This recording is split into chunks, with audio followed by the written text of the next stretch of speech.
Že v času študija ilustracije na akademiji sem se pobliže srečala z znanstveno ilustracijo in takrat me je začela tudi bolj poglobljeno zanimati in sem se začela ukvarjati z njo. Hkrati pa me je ves čas zanimala knjiga kot medij, ki bi lahko presegala neke klasične okvire in postala interaktivna. Hkrati se mi zdi pa zelo pomembno, da knjiga oziroma polje naravoslovja, znanosti in didaktične vsebine iščejo inovativne pristope, kako podajati informacije bralcu. Sama sem se lotila knjige tako, da sem prvo izbrala temo. Temo sesalcev sem izbrala predvsem zato, ker sem skozi raziskovanje naletela na to skupino izumrlih orjaških sesalcev, v katerih sem ugotovila, da je zelo malo napisanega, in bolj ko sem brala o njih, bolj me je ta tema začela zanimati. In tako sem se odločila, da naredim slikanico. Prvo sem se lotila delati seznam živali, ki jih želim vključiti v knjigo. Vedela sem, da je fino, da vključim različne rodove in živali, ki so živele na različnih geografskih področjih. Hkrati sem pa izbirala tudi take, ki so meni bile na videz smešne ali pa nenavadne ali pa so bile res orjaške. Ko sem seznam nekako zaključila, sem se podala na raziskovanje na terenu.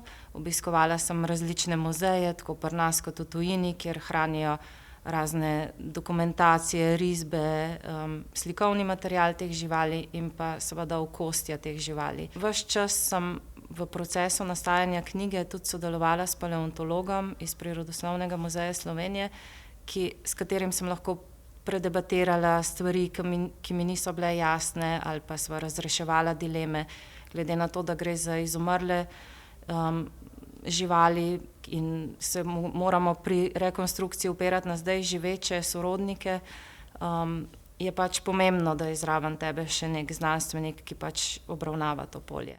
V današnjem svetu tehnologije možnosti za interaktivnost tiskane knjige veliko, sploh če je ta mešana z nekimi digitalnimi vmesniki, QR kodami ali pa raznimi mobilnimi aplikacijami.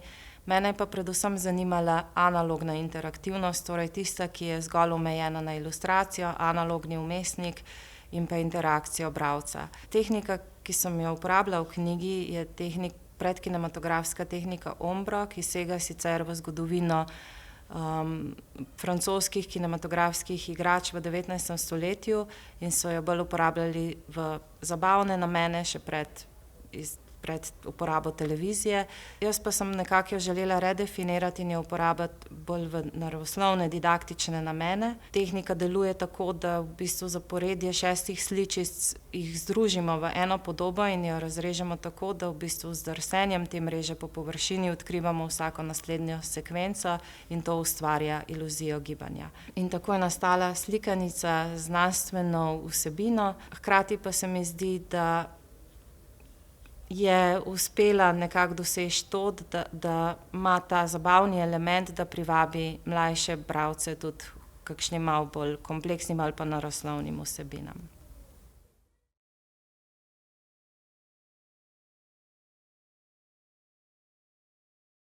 Knjiga Bratje flamskega avtorja Barta Mujerta je pravzaprav zbirka 42 kratkih zgodb, miniaturk, v katerih avtor pripoveduje o svojem odraščanju, o mladosti s 6 starejšimi brati.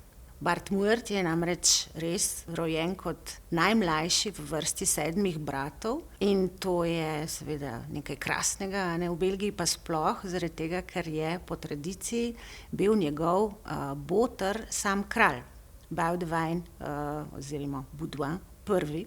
Zdaj, klapa 7 mulcev seveda je očarljiva, njihove dogodivščine so zelo zabavne, popisane so pa vse skozi oči najmlajšega med njimi, ki pa je mogoče včasih od dogajanja majhen umaknjen, kar mu daje možnost, da odigra vlogo nekakega kronista tega njihovega družinskega življenja.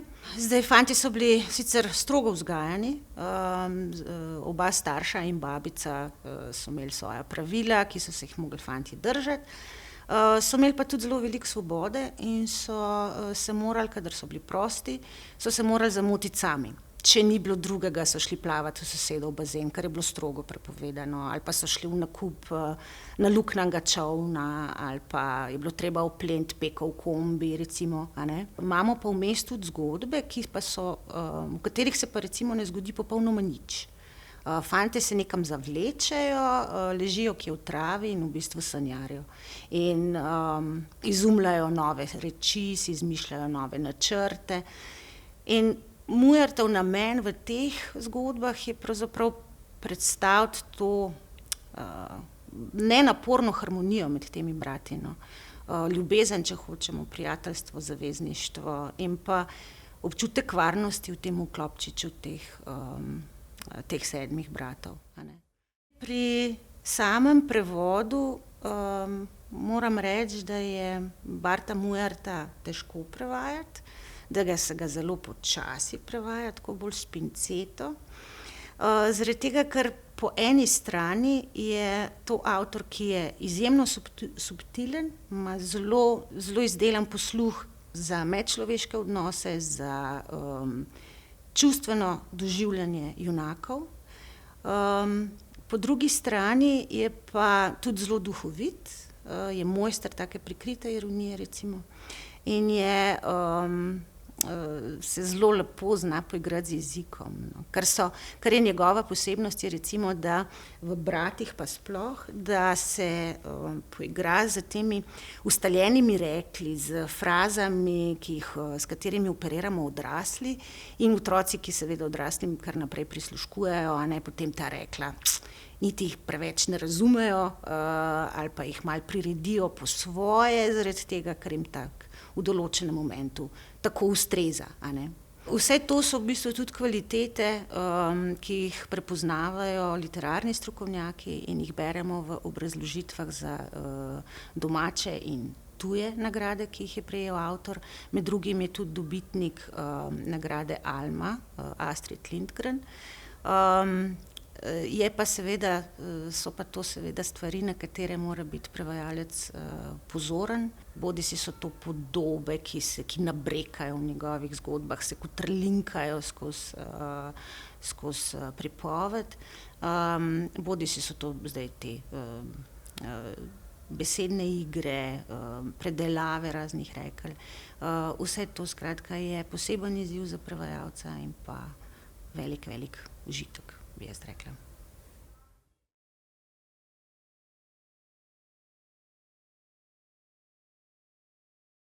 Medved in klobuk je preprosta pravljica, ki pa izpostavlja nekaj meni kar pomembnih reči. Njen glavni junak je medved, kupi si klobuk, klobuk je rdeč in vesel in medveda je, ko nosi klobuk, eno samo veselje. Ampak potem pihne veter, ne veš od kod, ne veš zakaj, in medvedu ukrade klobuk. Medved ga lovi, ampak če se še tako trudi, kako boš ulovil nekoga, ki je hitrejši od tebe in ki se ga sploh ne da prijeti? Obupuje. Takrat pa ga k sreči opazijo najprej volk, potem lisica, zajček in miška. In vsi so mu takoj pripravljeni pomagati. Do tukaj lahko rečem, da ta pravljica spominja na ljudsko verižno pravljico. Od tukaj naprej je pa precej samosvoja, mogoče nepričakovana. Namreč veter se tako brezglavo žene, da pihne skozi eno veliko čvrsto drevo in klobuk se zatakne med veje. Veter ga ne more dobiti izmed vej, zato gre in tako vsi ti naši pridejo do klobuka. Medved se zahvaljuje, vesel je, da ga je dobil nazaj. Potem pa ugotovijo, saj ga nismo ujeli samo mi, saj nam je pri tem pomagal tudi hrast. Jaz moram reči, da sem zelo vesela, da se mi je ta hrast pojavil noter v pravljici. Zato, ker se mi zdi, da je za vse nas danes res pomembno, ob vsem tem hitrem tempu, ki ga živimo, in ob vseh izzivih, ki jih vsak dan srečujemo, pomembno, da se po eni strani res sproti odzivamo, da smo aktivni, da znamo odreagirati, da smo angažirani, ampak po drugi strani se mi zdi vsaj enako pomembno, da ohranjamo tudi eno svojo mirno, čvrsto držo, eno svojo stabilnost, eno zakoreninjenost, ne samo impulzivnost, ampak eno večjo premočrtnost in trajnost v ravnanju. In zato sem vesela tega hrasta, ki zame vse to v pravljici je.